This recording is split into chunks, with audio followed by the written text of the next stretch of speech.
안녕하세요. 서울 근교에서 이혼을 하고 난 후 새로운 인생을 살고 있는 30대 여자입니다. 믿었던 남편과 그보다 더 믿었던 친구의 배신으로 이혼까지 하게 되었는데요. 저를 배신한 친구는 다름 아닌 남편과 저를 만나게 해주었던 친구였어요. 남편은 그 친구의 회사 동료였는데 어느 날 친구가 좋은 사람이 있다며 한번 만나보라고 하더군요. 친구야, 소개팅 할래? 우리 회사에 정말 괜찮은 사람이 있거든. 뭐 하나 빠지는 게 없는 남자야. 그러니까 한번 만나봐. 소개팅? 그렇게 좋은 사람이면 네가 만나보지 그래. 에이, 나보단 네가 더 잘 어울릴 것 같아서 그러지. 그러지 말고 한번 만나봐. 한번 만나보고 별로면 안 만나면 되잖아. 응? 친구는 부담 없이 만나보라며 저를 설득했고 전 친구의 말대로 부담감 없이 남편을 만나보게 되었죠. 그렇게 만난 남편은 친구의 말대로 정말 괜찮은 남자였어요. 다정하고 밝은 모습의 남편에게 호감이 갔고 남편 역시 저에게 호감을 보이며 연애부터 결혼까지 막힘없이 진행되었죠. 다정한 남편과 시집살이는커녕 늘 여자 눈에 눈물이 나게 만들면 자기 눈엔 피눈물이 난다고 안 사람에게 잘하라고 신신당부하는 시부. 거기에다 죽고 사는 문제가 아니라면 안부 연락도 하지 말라는 시모까지. 그야말로 저희만 잘 살면 되는 그런 가정이었어요. 그랬기에 저희는 신혼 초에도 그 흔한 말싸움 한 번도 한 적이 없었는데 시댁 문제가 없던 것도 있긴 했지만 그보다는 워낙 저와 남편의 생활 스타일이 비슷하기도 했고 남편이 저 못지않게 깔끔한 편이라 굳이 제가 입댈 것이 없기도 했어요. 저희는 평일엔 서로 바쁘게 직장 생활에 집중하고 주말엔 온전히 부부만의 생활을 보내곤 했죠. 그렇게 더할 나위 없이 만족스러운 결혼 생활을 하고 있었는데 어느 날부턴가 남편의 퇴근 시간이 점점 늦어지기 시작하더군요. 평일에 하루 이틀 늦는 것이야 회사 일이 바쁜가 보다 하고 넘길 수 있었지만 주말까지 출근해 늦은 시간에나 집으로 돌아오니 아무래도 이상한 생각이 들기 시작하더군요. 생각에 꼬리에 꼬리를 물기 시작하니 그 생각은 끝도 없이 상상의 나래를 펼치게 되더라고요. 이런 나쁜 상상은 결코 이루을 것이 없다고 생각한 저는 결국 남편을 소개해 주었던 친구에게 직접 연락을 하게 되었죠. 혜민아, 요즘 회사 일 많이 바빠? 응? 갑자기 회사 일은 왜? 그게 요즘 우리 남편이 계속 늦어져서 평일엔 그러려니 하는데 주말까지 회사 출근해서 늦어지니까 아무래도 걱정도 되고 이상한 생각도 막 하게 되는 거 있지? 그래서 너한테 이렇게 물어보는 거야. 어머, 그랬어? 생각해보니 그럴 수도 있겠네. 그런데 그런 걱정하지 마. 요즘 바빠서 정신 없긴 해. 그래? 주말에 출근하는 것도 맞지? 바쁜 거 맞는 거지? 응, 요즘 바빠. 회사 일이 좀 생겨서 네 남편만 출근하는 게 아니고 나도 출근했어. 주말에 이게 무슨 짓인가 몰라? 하여튼 일하는 거 맞으니까 걱정하지 마. 친구는 본인 역시 주말에 출근했다며 걱정하지 말라는 말과 함께 전화를 끊었고 전화를 끊고 난 후 얼마 지나지 않아 남편이 일하는 모습을 찍은 사진까지 보내주더군요. 그 사진을 보고 나니 안심이 되며 제가 괜한 오해를 했다는 생각에 괜스레 남편에게 미안한 마음이 들었어요. 그런 마음이 들고 나니 그 후론 남편이 수상하게 느껴져도 저도 모르게 애써 그런 기분을 누르게 되더라고요. 그렇게 저의 직감을 외면하고 있는 동안에도 남편은 여전히 평일 주말 할 것 없이 더욱 바빠져만 갔고 저 역시 그런 생활들에 적응이 되어가고 있던 어느 날이었어요. 그날은 제 생일이었는데 어디에 정신을 빼먹고 사는 것인지 제 생일이란 사실을 까맣게 잊은 듯 하더라고요.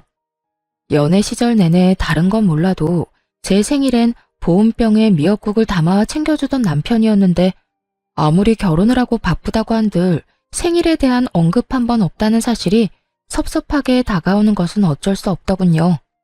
그날 아침 결국 남편은 아침 밥상을 차려주기는커녕 제가 차린 아침밥도 먹지 않고 출근을 해버렸고 바빠서 그렇겠지라며 아무리 위안을 삼아보려고 해도 서운한 마음은 쉽사리 가라앉지 않았어요. 그렇게 싱숭생숭한 마음으로 점심시간을 맞이하게 되었고 점심을 다 먹고 쉬고 있으니 친구에게 연락이 오더라고요. 생일 축하해, 유진아. 고마워. 역시 친구가 최고네. 매년 이렇게 잊지 않고 연락하고 말이야. 당연하지. 잊을래야 잊을 수가 없지. 오늘 아침에 미역국은 먹었어? 네 남편이 올해도 당연히 미역국은 끓여줬지?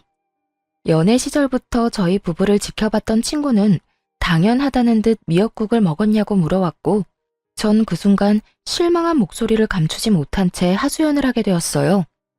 미역국은 무슨? 아침밥도 같이 못 먹었어.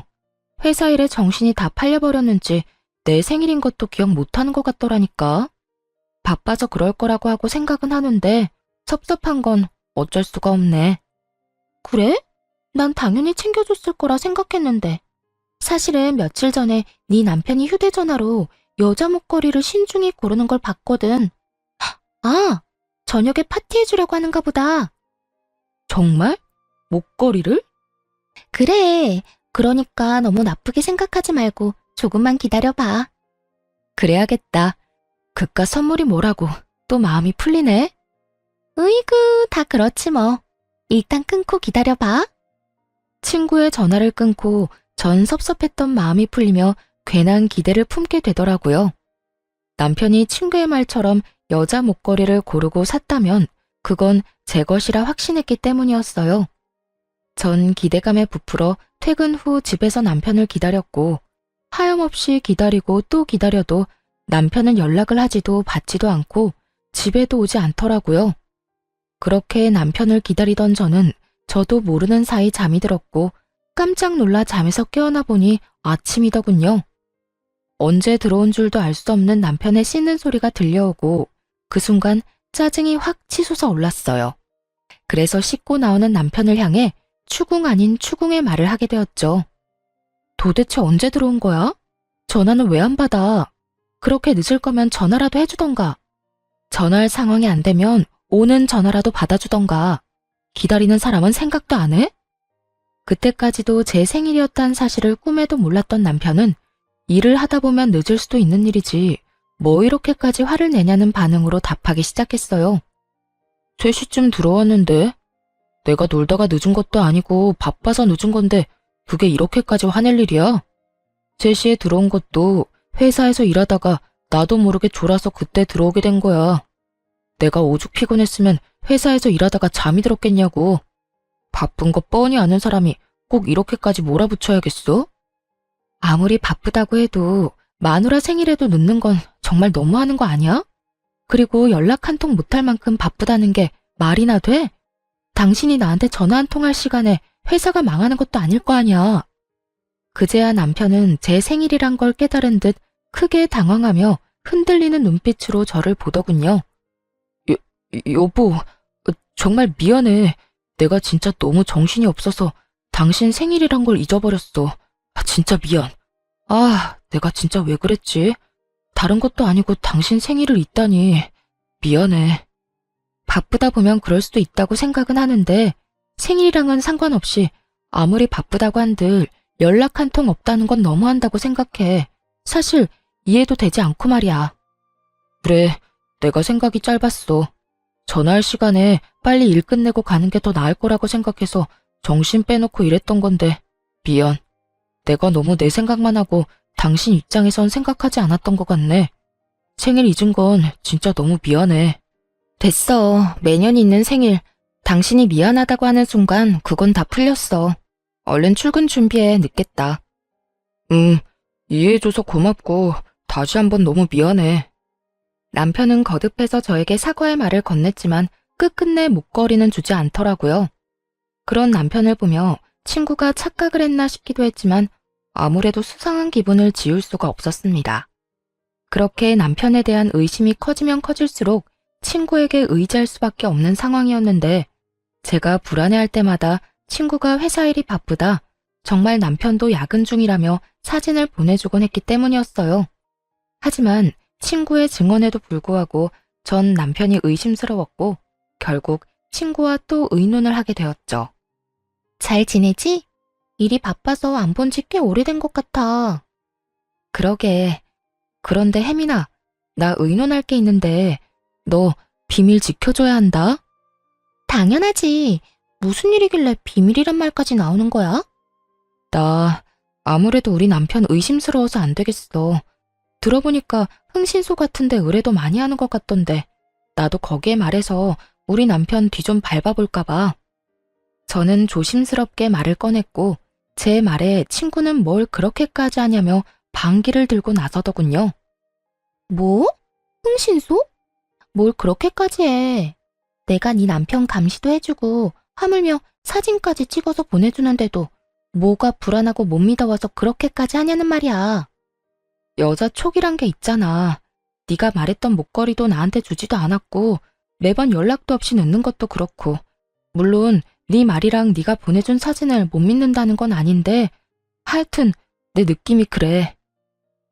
목걸이야.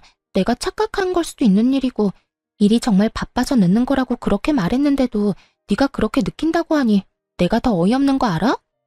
내가 이런 말까지 하지 않으려고 했는데 너 약간 의부증 같은 거 있는 것 같아. 뭐? 의부증? 그래, 의부증.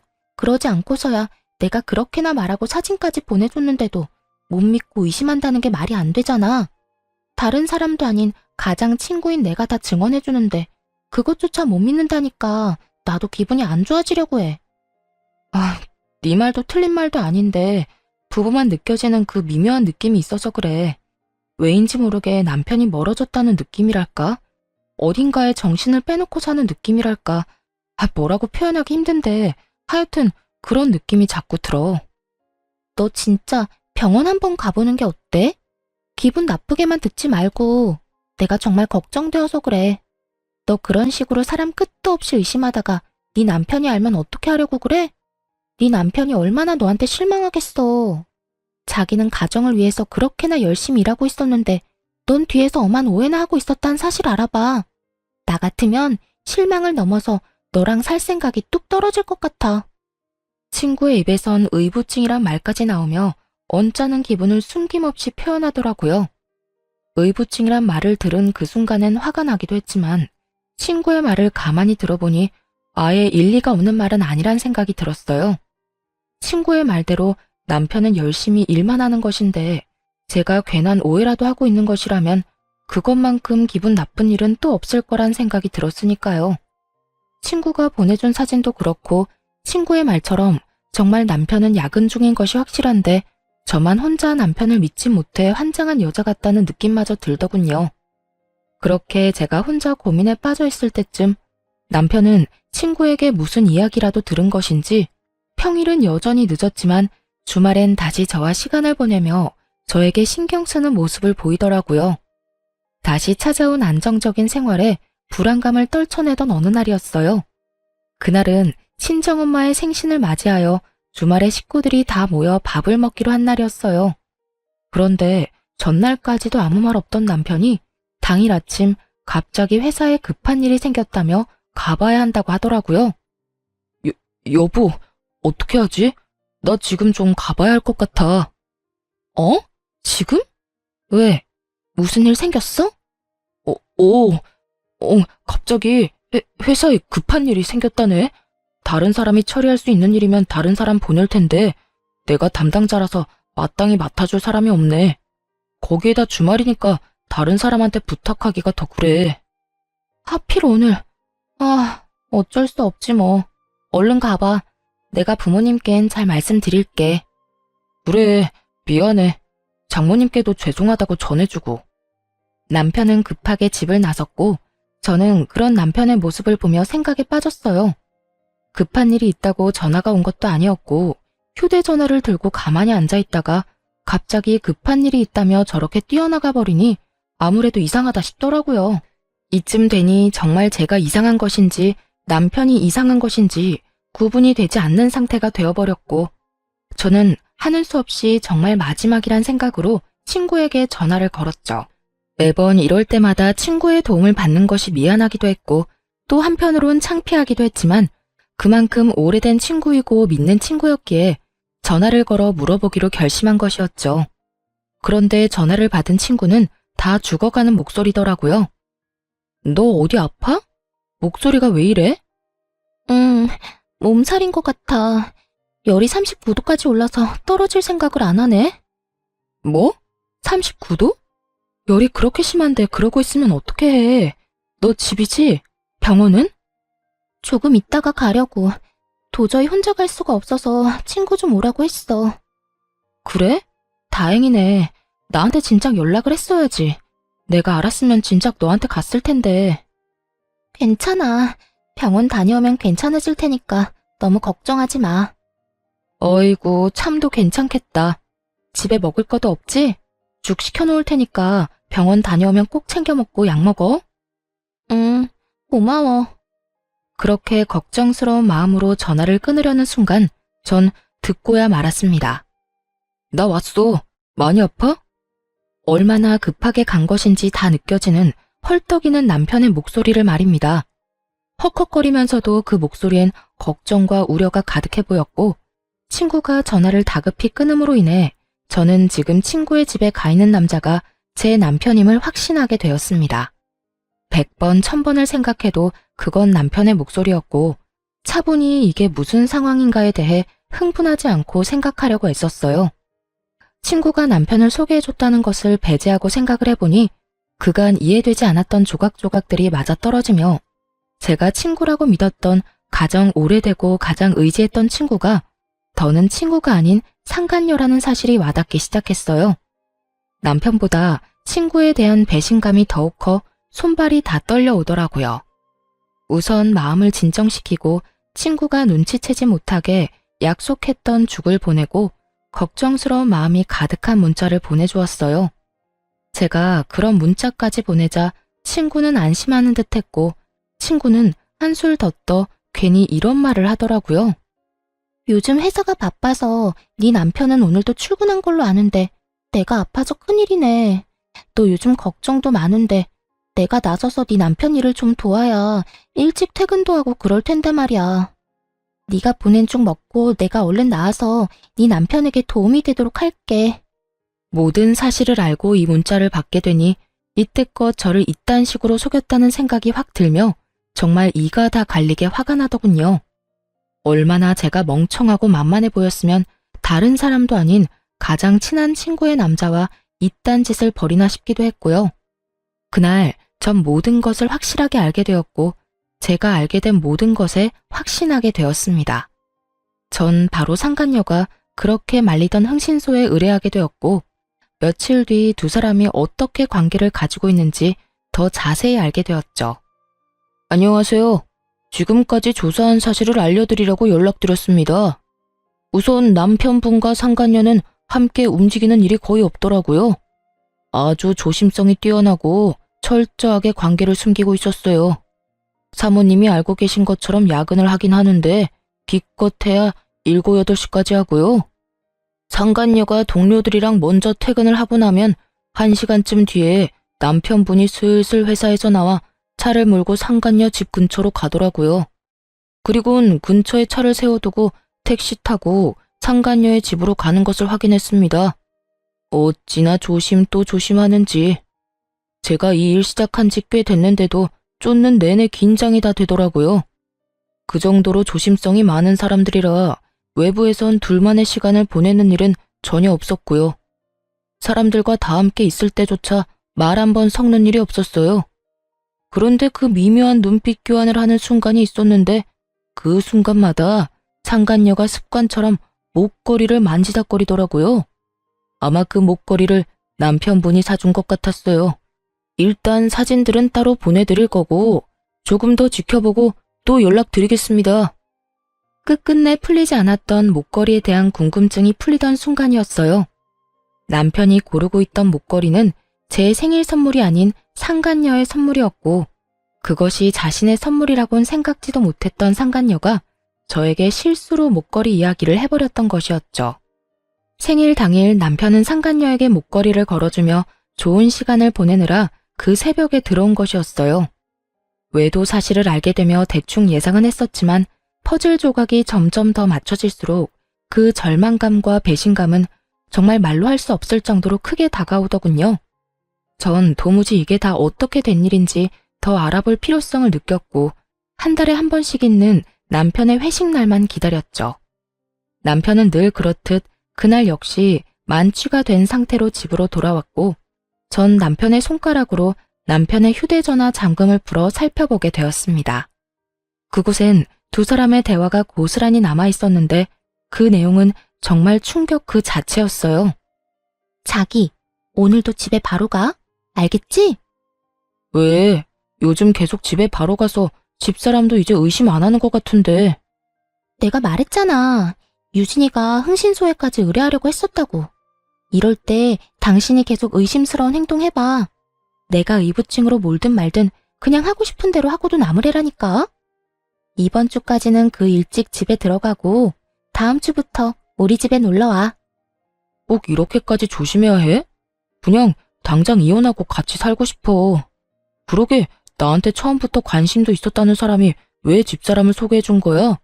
난 아직도 이해가 안 된다니까. 말했잖아.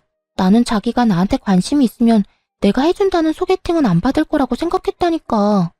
소개팅을 핑계로 대화도 더 많이 나누고 싶기도 했고 그래서 그냥 친구 아무나 소개해 준 건데 덥석 결혼까지 할 줄 누가 알았겠어? 하여튼 자기가 소개팅만 안 해줬으면 내가 다른 남자랑 동거까지 한 여자랑 결혼하는 일은 없었을 거 아니야. 그랬으면 자연스럽게 자기랑 연애도 하고 결혼도 했을 텐데 이게 뭐야. 사람들 있을 땐 혹시나 하는 마음에 이야기도 제대로 못 나누고 마치고 나서도 첩보 영화 한 편은 찍어야 만날 수 있고 말이야. 아이고 이렇게나 좋아 죽는 사람이 내가 제발 좀 넘어오라고 옆구리를 그렇게나 찔렀는데 모른 척은 왜 했대? 모른 척한 게 아니라 정말 몰랐다니까. 다른 사람도 아니고 집사람하고 제일 친하다는 친구가 그럴 거라고 누가 상상이나 했겠어?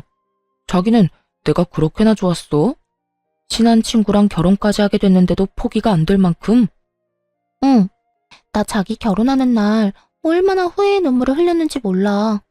아무리 나하고 가장 친한 친구라고 해도 내가 사랑하는 사람이 다른 남자랑 동거까지 한 여자랑 결혼한다고 생각하니까 너무 힘들더라고.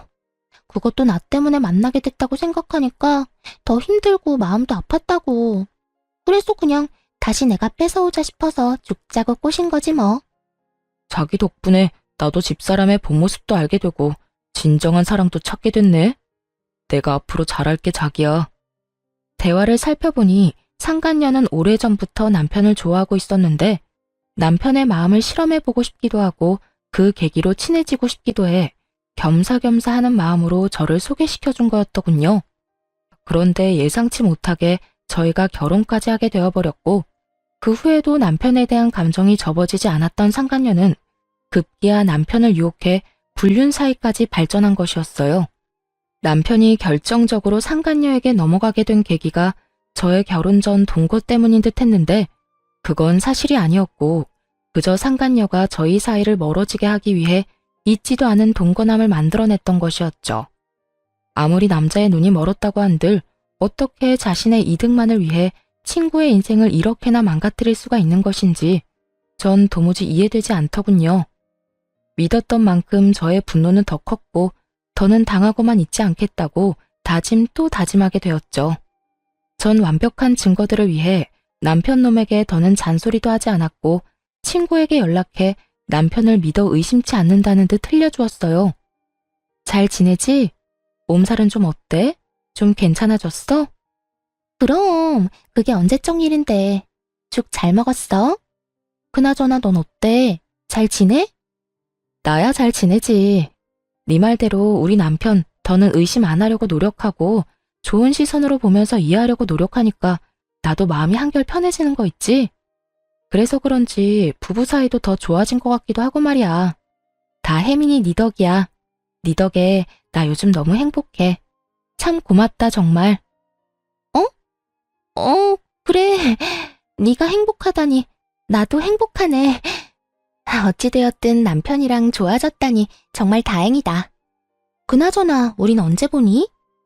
곧 보게 되겠지. 정 안 되면 내가 조만간 남편 회사로 한번 찾아갈게. 그때 볼 수 있으면 보자. 이러한 제 작전이 통한 것인지 며칠 지나지 않아 남편 놈이 출장이 잡혔다며 알려오더군요. 그렇게 조심 또 조심하던 두 사람의 여행이란 걸 전 직감적으로 확신했고 두 사람의 여행을 기다리며 전 저대로 이혼을 준비하기 시작했습니다.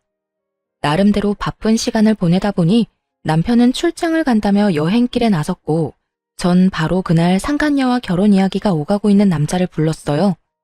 제가 상간녀를 전혀 의심조차 하지 못했던 이유였습니다.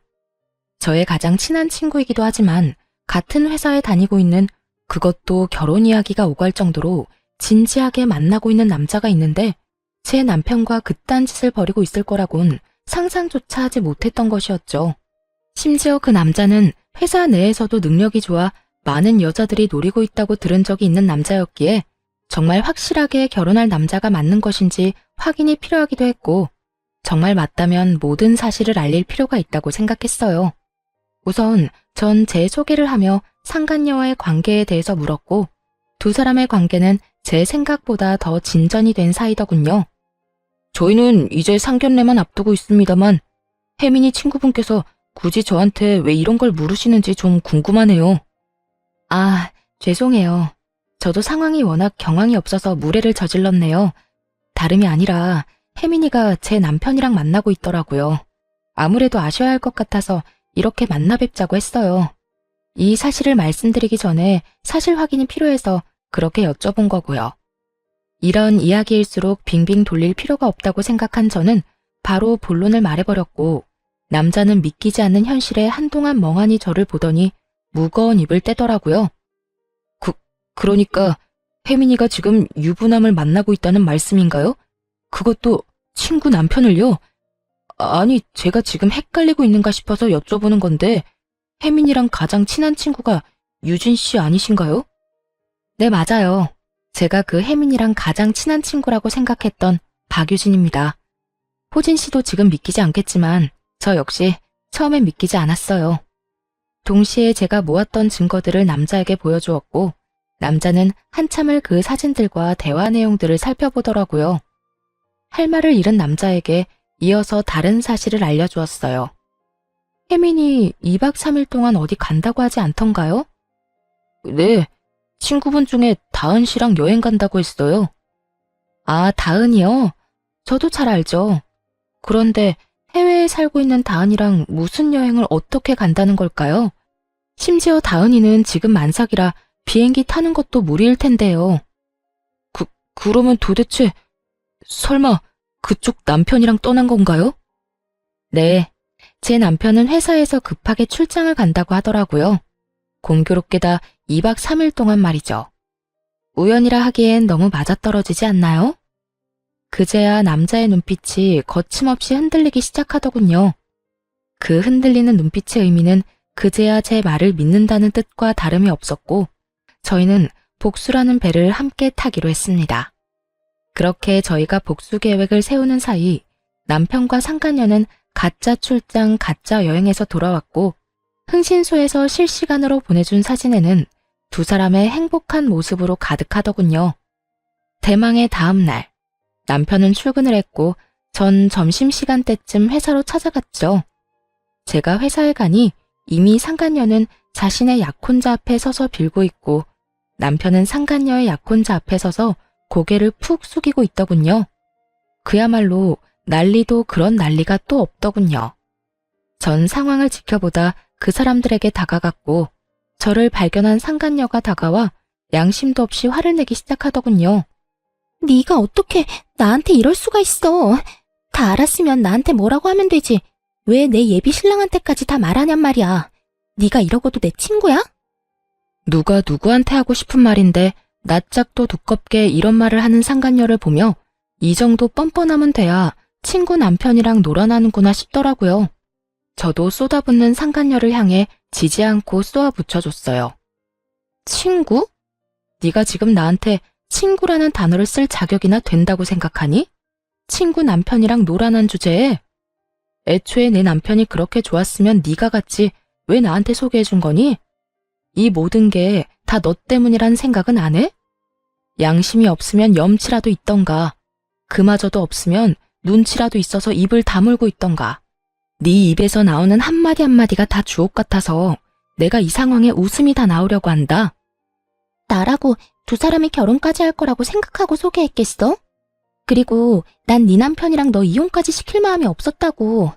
그저 나도 결혼하기 전에 잠시 스쳐가는 바람처럼 가볍게 만난 것뿐이라고. 가볍게 만났다는 사람들이 퇴근하고 매일같이 한 집에서 만나 시간 보내고 이번엔 출장 간다고 하면서 여행까지 다녀왔어? 네 기준엔 그게 가벼운 거니? 그것까지 어떻게... 혹시 그때 말했던 흥신소? 그게 중요하니? 어떻게 알았든 나랑 가장 오래되고 가장 친했던 친구인 너랑 검은 머리 팥뿌리가 될 때까지 잘 살아보자고 했던 내 남편이랑 불륜을 저지르고 있었단 게 제일 중요하지 않니? 그리고 네가 이혼시킬 마음이 없었다고 하면 내가 그렇구나 하고 이혼하면 안 돼? 이 판국의 이 상황에 어떻게 너한테 이럴 수 있냐고 물었지? 그 말 그대로 돌려줄게. 네가 어떻게 나한테 이럴 수가 있어? 그러니까 서로 이런 일 없게 네가 몰랐으면 좋잖아. 그러면 나도 아무 일 없다는 듯 결혼했으면 됐고, 그랬으면 네 남편도 제자리 찾아갔을 거 아니냐고. 이제 정말 얼마 안 남았는데 왜 이제 와서 이 난리를 부리는 거야? 넌 정말 끝까지 기대 이상이네. 친구 남편이랑 놀아나면서 네 결혼은 무사히 할 수 있을 거라 생각했나 본데 절대 그렇게는 안 되지. 적반하장도 유분수로 나오는 상간녀를 뒤로한 채 상간녀의 약혼자를 바라보았고 제 눈빛을 읽은 약혼자가 상간녀에게 다가오더니 사람들 다 보는 앞에서 파혼을 선포해버렸습니다. 우리 결혼 없던 걸로 하자. 이미 우리 부모님께는 충분히 다 설명해드렸고 나 역시 마음 정리 끝난 상태야. 그러니까 더는 연락도 하지 말고 구질구질하게 찾아올 생각도 하지 마. 자기야, 그러지 말고 내 말 좀 들어봐. 나는 진짜 상견례 전까지 다 끝내려고 했어. 내가 자기 같은 남자랑 결혼하는데 왜 유부남이랑 계속 만나겠어. 정말 자기랑 결혼하기 전에 다 끝내고 우리 가정에 집중하면서 살려고 했었다고. 네가 그렇게 말하면 내가 고마워하면서 널 받아줘야 해? 어찌되었든 네가 날 만나면서 유부남을 만난 건 사실이잖아. 어찌되었든 양다리였잖아. 멀쩡한 총각도 아니고 유부남을 만났다니 더 충격적이어서 그렇지. 이러나 저러나 난 절대 양다리는 용서 못해. 그러니까 파혼하자. 약혼자는 그대로 뒤를 돌아 자리를 빠져나갔고 상간녀는 주저앉아 통곡을 하고 울더라고요. 그런 상간녀를 하염없이 바라보던 남편은 그제야 저에게 다가와 울고불고 매달리며 애원하기 시작했어요. 여보, 내가 진짜 잘못했어. 미안해. 난 정말 잠깐만 가볍게 만나고 끝내려고 했었어. 당신이랑 이혼까지 하려고 했던 게 아니라 혜민 씨 말처럼 스쳐가는 바람처럼 잠시 만나고 깨끗하게 끝내려고 했다고. 그런 사람이 하루라도 빨리 이혼하고 쟤랑 살고 싶다고 했니? 밖에서 그딴 짓이나 하면서 가정은 또 지키고 싶었다고? 너나 전현이나 참 뻔뻔하다 뻔뻔해. 내가 얼마나 만만했으면 감히 내 앞에서 그딴 말을 할 수가 있는 거야? 너도 정신 좀 차려라. 네가 가정을 지키고 싶든 말든 나는 무조건 이혼이니까 그런 줄 알고 이혼이나 준비해. 이혼이라니, 난 절대 못해. 우리가 어떻게 이혼을 해? 나 바로 혜민 씨랑 끝낼게. 바로 끝낼 수 있어. 그러니까 내가 저지른 잘못 한 번만 눈 감고 넘어가줘. 이번 한 번만 그냥 넘어가주면 내가 평생 잘하면서 살게. 응? 평생 네 사랑 혜민이한테나 잘하고 살아. 너도 이혼남, 쟤도 파혼녀 되면 이제 당당하게 살 수 있는데 왜 굳이 나랑 살려고 그래? 그거야, 내가 사랑하는 사람은 당신이니까 그렇지. 하여튼 난 절대 이혼 못해. 그렇게 이혼이 싫다는 인간이 다른 사람도 아닌 내 친구랑 바람을 피웠어? 그냥 모르는 여자랑 외도를 저질렀다고 해도 치가 떨리는데 내 친구랑? 지금 내 기분이 어떨 것 같니? 상상이나 되니? 그런데 나보고 참으라고, 한 번만 눈 감아달라고? 네가 한 짓을 생각해보고 그딴 말을 해. 내가 입이 10개라도 할 말이 없는 상황인 거 잘 알아. 그런데 여보, 우리 정말 좋았잖아. 우리 집에서도 당신 너무 좋아하고 나 역시 당신 없이는 못 살 정도로 당신 사랑해. 그러니까 내가 이런 상황에서도 이혼만큼은 안 된다고 이렇게 매달리는 거잖아. 당신도 이런 나 봐서라도 다시 한 번만 생각해보자, 응? 널 봐서 다른 생각이 떠올라야 잘 생각을 해보든 말든 하지. 난 당신 보면 딱 한 가지 생각밖에 안 떠올라. 우린 이혼할 거고 당신이랑 나랑은 이제 끝이야. 여보, 제발. 나 진짜 죽어.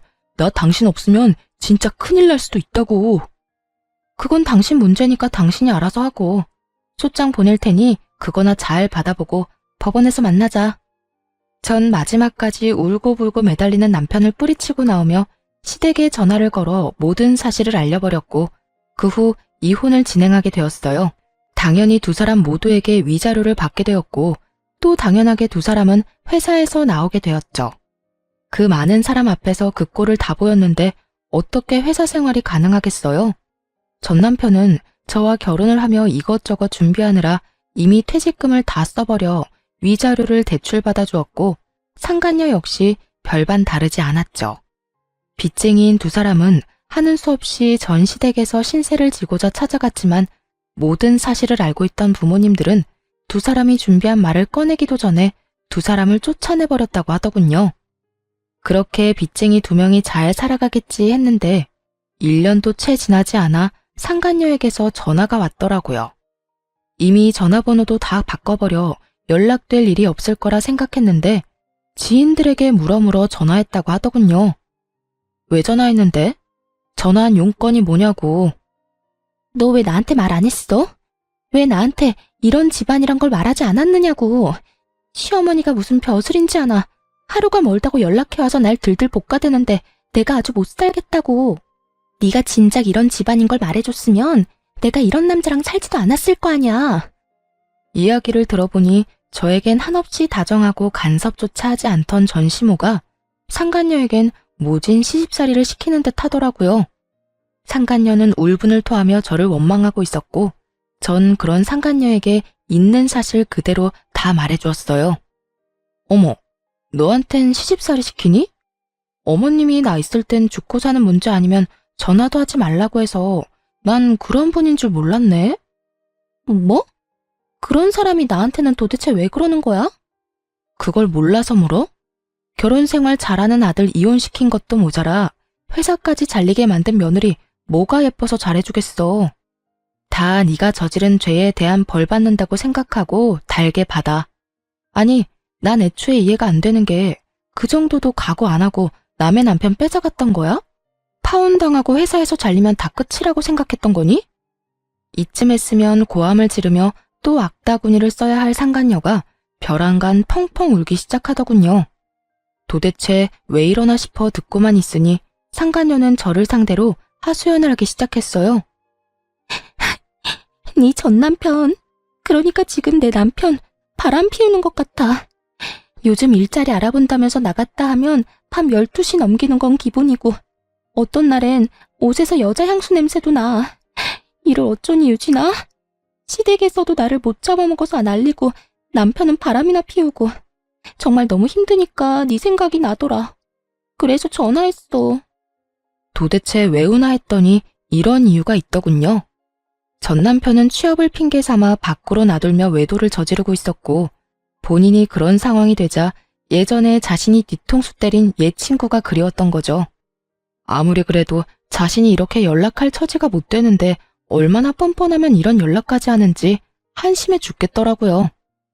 왜? 나한테 위로라도 받고 싶니? 이 일을 어쩌냐면서 같이 울어라도 줘? 아님 남편이 바람나서 이혼한 경험자로서 훅이라도 들려줄까? 도대체 뭘 바라고 나한테 전화해서 이런 말을 하는 거야? 그때도 그랬지만 난 도무지 네가 이해가 안 된다.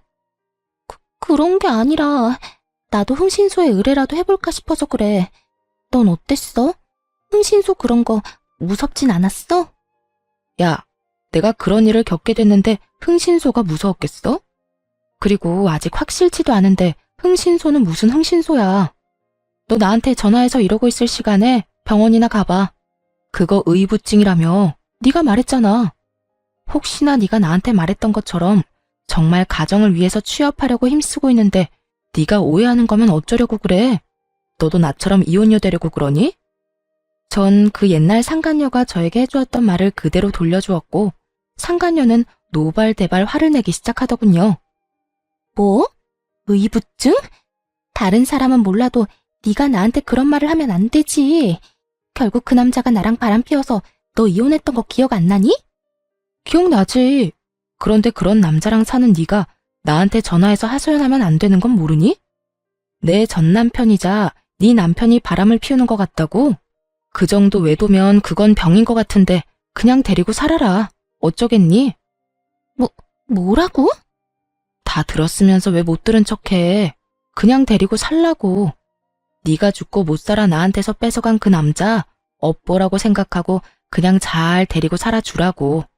그리고 다신 나한테 전화해서 이딴 소리도 좀 하지 마.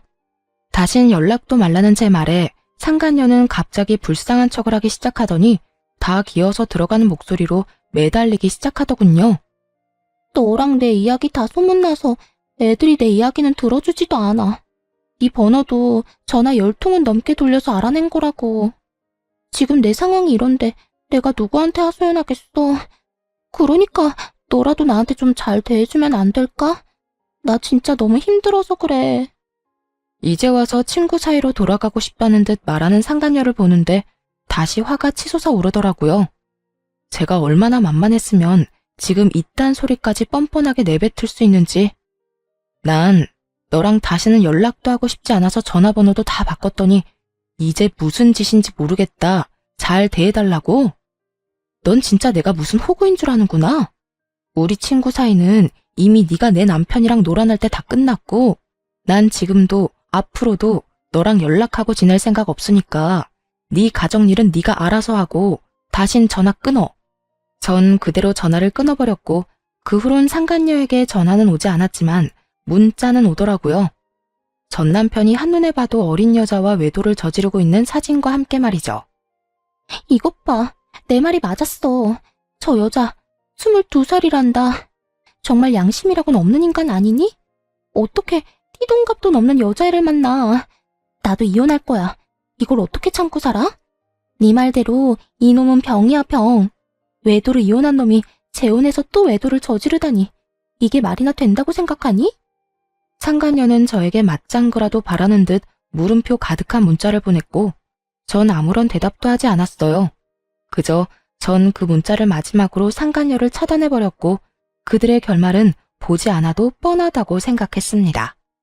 그렇게 저와 그 지긋지긋한 인연은 끝이 났고 저는 제 생활을 잘하며 잘 지내고 있어요. 이혼하고 난 후 처음엔 믿었던 친구와 사랑했던 남자의 배신이 힘들기도 했고 울기도 많이 울었는데 이젠 많이 안정된 상태랍니다. 주변도 많이 둘러보게 되었고 제 곁을 지켜주는 사람들에게 감사한 마음을 느끼고 좋은 시간을 보내고 있어요. 주말엔 산에 가기도 하고 자전거를 타고 라이딩을 하기도 해요. 아무래도 몸을 움직이는 게 잡생각 있는 데는 제일 탁월한 것 같아 시작한 것들인데 하다 보니 저에게 잘 맞는 것 같아 취미생활로 자리를 잡아버렸네요. 그것 말고도 좋아하던 그림도 다시 그리고 있어요. 심리적으로도 많이 안정되고 여러모로 좋아 한동안은 계속할 예정이에요. 요즘엔 좋은 사람도 만나 연애까지는 아니지만 자주 만나 좋은 시간을 보내고 있어요. 그 사람 덕분에 많이 웃기도 하고 많이 행복한 순간이 있기도 해요. 지금 만나는 사람에게 많은 고마움을 느끼기도 하고 저 역시 그 사람에게 행복감을 주려고 노력하며 지내고 있어요. 이렇게 잘 지내다 보면 저 역시 과거는 잊고 행복해질 날이 올 거라 믿고 있어요. 저의 사연은 끝이 났습니다. 다들 행복 가득한 하루 되시길 바라며 물러가 볼게요. 감사합니다.